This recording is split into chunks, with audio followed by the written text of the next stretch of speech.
All right, Mr. Phillip Warrick, we have you in the house today. What a privilege. Well, it's an So, honor to be here, Ernie. Thanks for having me on your show. absolutely, I wouldn't have anybody else. So today I kind of want to get into with the viewers because I know that we're going to be a little bit limited on time, but I want to kind of dive in with you on, Phillip Warrick. I know you for a little while, so I'm trying to, really get everybody understand who you are and where you're coming from in the real estate side, because I know that you're getting into doing coaching and you do a lot of STR stuff, but really, where was your start in real estate? That's a great question, Ernie. And, I remember back in high school, I remember being a senior in high school, and I was thinking about, hey, going to college, right? Like every senior in high school, you're thinking about what are you going to do after graduating. And I remember asking my dad, I was like, Dad, would it be a good idea for me to buy a house when I go to college? And then I could rent the rooms out to my friends. And in essence, they would be paying me rent. I'd be making money and even potentially paying for the whole house through rental income. Right. And my dad was like, yeah, man, that's a great idea. See, my dad was a missionary growing up. He was entrepreneur minded, but and I asked him, I was like, Dad, what do you think I would have to do that? Right. And he wasn't real familiar with investing in real estate and things like that. Yeah. Right. And he said, well, if you save up enough of a down payment, build up your credit, I think with, 20% down, you'd be able to buy a house and do that. So I kind of set out to do that. I was going to stay back for a year and go to the community college here and keep working and saving money, building up my credit. But then one night I was watching late night television and an infomercial came on with this gentleman selling his home study course, how to buy houses with no cash, no credit. And I'm like, oh man, this sounds like a Was that shortcut. Carlton Sheets? It sure was the late great Carlton Sheets. So I ordered that course as a 17-year-old senior in high school and started digging in and started that self-education process of, looking for motivated sellers that were willing to sell houses basically on terms or little or nothing down and things like that. And that's really how the journey began. That's really how it started. So That's fantastic. Yeah, I think actually still have that course somewhere on my bookcase back here, and so yeah, and that really back when the infomercial was happening, the whole use of today's type of computer and AI and doing all these different things that help you out with these tools. I mean, that was old school, right? I mean, right. like just to dive into that side, and people didn't know or understand really where we're at, even in the real estate side, let alone creative techniques and stuff. So, how have you kind of fine-tuned the sales side or the creativity side using those to get some of your STRs and some of your flip properties and stuff you do? Yeah. So what's interesting, starting with the creative side, I still buy houses creative to this day. My favorite way of buying houses is with little or nothing down with seller financing, or, what you hear a lot about is called subject to, where we're actually taking over the payments on the existing loan of a seller, right? So what's the point in like paying all cash, getting my own loan if they have financing in place that we can just take over that debt? So doing Right. those kind of strategies is really helpful because it's less money out of pocket that you have to put in. The less money out of pocket you have to put in, the more your return on investment would be, right? But Yeah. again, I started back then. I think the first deal I did was like ended up buying a trailer in a trailer park close to the office and flipped that really quick, made a good little profit. And when I was 21 is when we bought our first house. And this ended up being a probate deal. So a lady had passed away and we ended up buying it from her brother that was handling her estate and got a really good deal on that house. And then the next year we, did a couple of deals. And so every year we did two, maybe four, and then six. And then finally I was like, you know what? This is a legit business. You know what I mean? So went full time in December of 2003. And from then until now, we've done hundreds of deals, hundreds of buy, fix, and flips, buy and holds, subject to short sales, creative financing, lease options. And, right now we're doing a lot like what you talked about with the short-term rental industry, putting houses on Airbnb, and we like to hold our houses on Airbnb until we're ready to sell them. And so it's interesting because today it's a lot different, right? It's not home study systems and home study courses, but you can get a lot of education by continuing learning from other people who are teaching it and doing it. And so that's what I do, right? Like I do a lot of coaching and mentoring, like you said, and help people get started or take their business to the next level as well.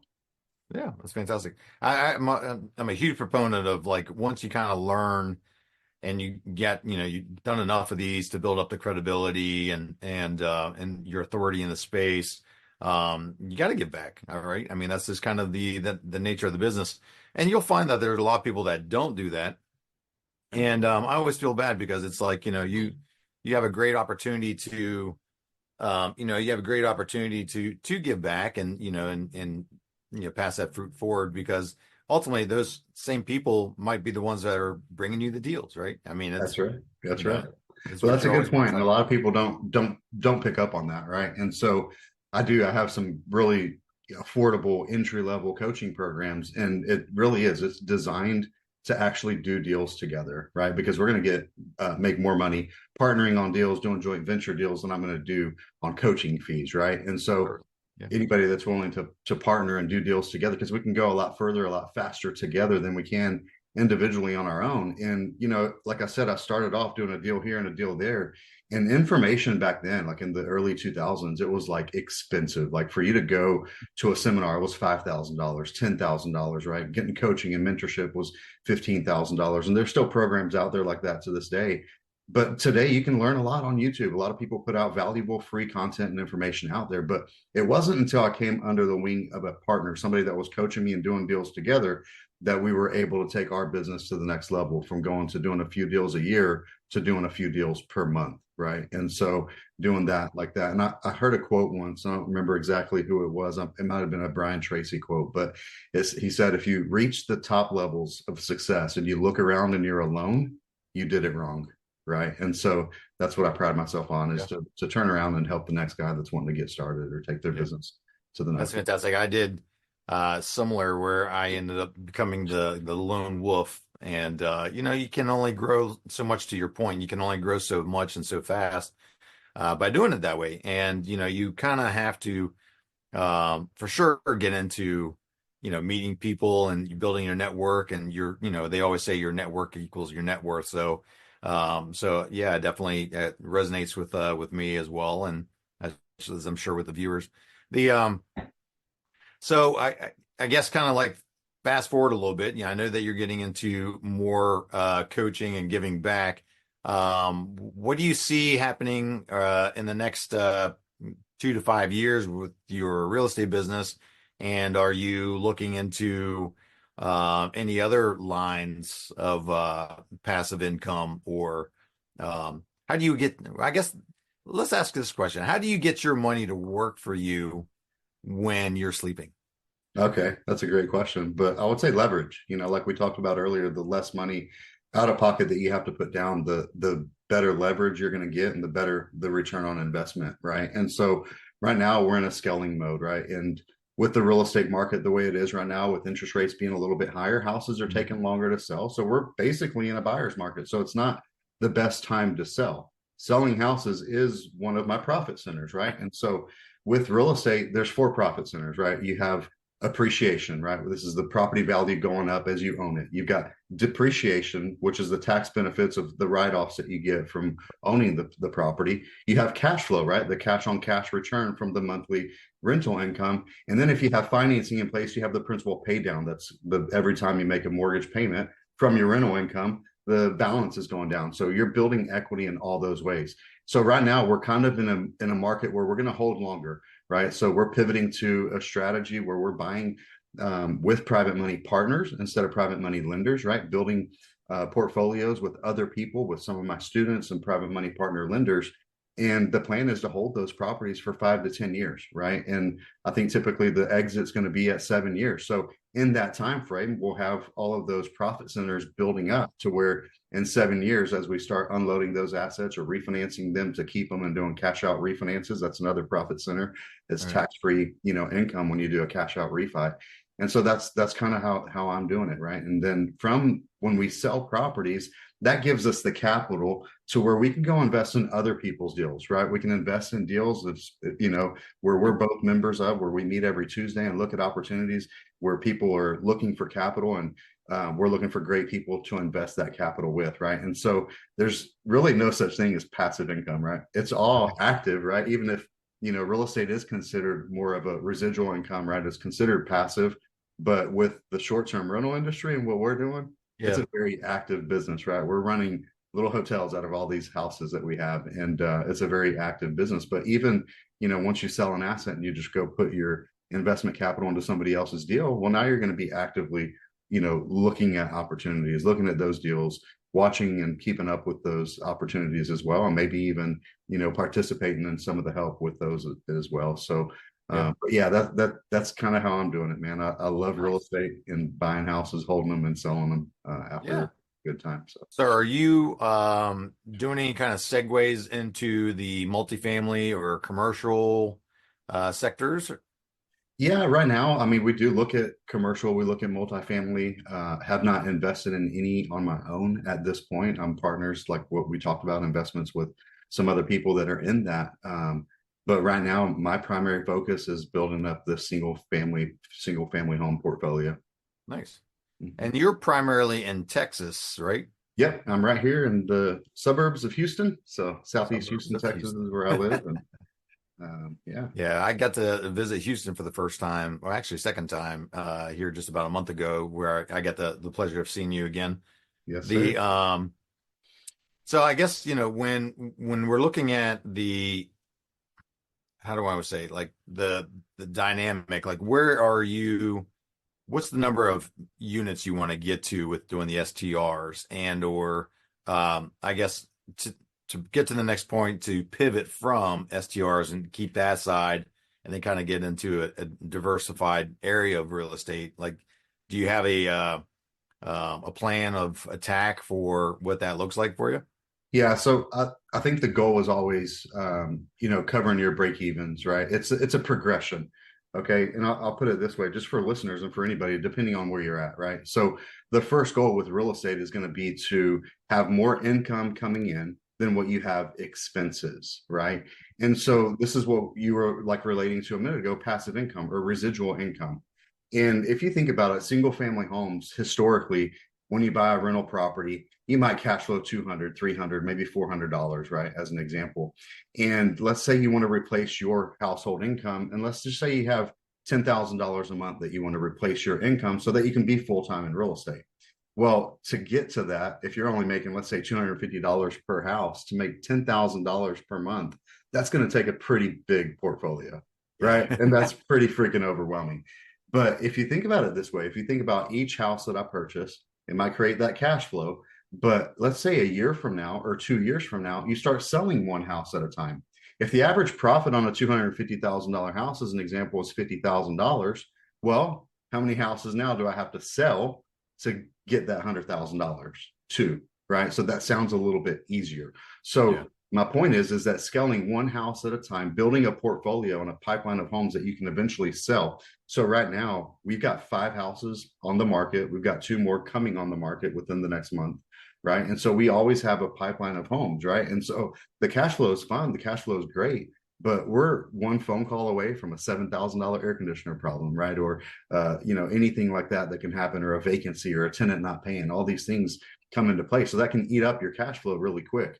But when we cash those checks on houses that we're selling once a month, that's when things get really fun, right? So think Yeah. about if you could get to the point where you're selling a house per month, you're continually buying a house per month. That sounds a little bit more manageable than building 100 property portfolio, right? And so right now we've got 32 houses on Airbnb in the short-term rental pipeline that we're talking about, right? I've got houses that we've sold on seller financing, right? So we have some houses, some notes that we own, and we also have a few long-term tenants left as well, right? And so that's the end in mind. There really isn't one, right? It's just continuously building this pipeline of homes that we have on the market for sale, homes that we have going through the various stages of rental until we're ready to sell it. Fantastic. The So I guess, yeah, then you end up taking those lump sums of profits out of those projects, and obviously you'd have to do like a 1031 in some of these situations, or you'd have to go and do some placements with those into some other projects that just make sense, and that's probably where you're talking about doing more of the JVs and getting into with those other investors and some of the groups that we're in, and so that's fantastic stuff. So I know that we're getting towards the end here, but I want to be able to just kind of ask you like one last question of Yeah. so if in some of these groups and when you're growing, I know that you're getting into a little bit more of the speaking aspect of things and getting on to stages, and you've been on some very big stages as it is with the Real Estate Masters and in the ones that I've seen you at, and then obviously the ones that you're traveling to. What's your kind of goals going forward with more of the speaking engagements and I think you recently or were talking about even doing kind of a podcast and stuff as well. So like where are you growing organically in the in your spaces of the real estate speaking and podcast stuff? Yeah, so really honestly, podcasts are more, for building relationships and the speaking as well as adding value to the community, right? Showing and sharing what I've learned over the years Yeah. to help somebody else moving forward to take what I've learned over the years, right? And shorten their learning curve. Essentially, that's what coaching and mentorship is all about. It's All about, about right. taking, like somebody like me, I've been full time now for 21 years. I've done hundreds of houses and so I know that I can add a lot of value to people who are wanting to get started or who want to take their business to the next level. So really that's what it's all about, is just to put myself out there to be able to help other people to get started. And, we're going to continue doing it as long as we're blessed to be able to do it. Right. And so Fantastic. I love it. Love helping people and changing lives. Well, and I'm not surprised with you being 21 years, into the real estate business that you still have a nice head of hair. Yes, Mine, sir. mine, mine's kind of gone by the wayside for the years of doing it. So but nonetheless, we can pull it off, right? Yes, that's right. That's Well, awesome. Philip, I appreciate your time and getting in here, and I'd love to see you again here soon, and I'm sure we will. And is there any final things on your side that you want to kind of give out to the world and that's listening right now? Yeah, for sure. I mean, if you want to follow me, right, I'm on all the social medias, Phillip Warrick or Phillip Warrick REI, or my website, right, phillipwarrick.com. You can find me there and shoot me a message. Let me know that you found me here on Ernie's podcast, and whatever I can do to add value. I got some free resources that I can share with you, a free ebook on flipping your way to financial freedom if that's something of value that somebody wants to get started with that. And Sure it yeah, will. just get into my ecosystem and let's see how we can help each other and do some business. That's fantastic. Everybody give it up for Mr. Philip Warwick. We thank you for your time. All right. Great job, Bernie. Great podcast. Thank you for having me again. Talk to you soon. You too, brother. Thank you. All right.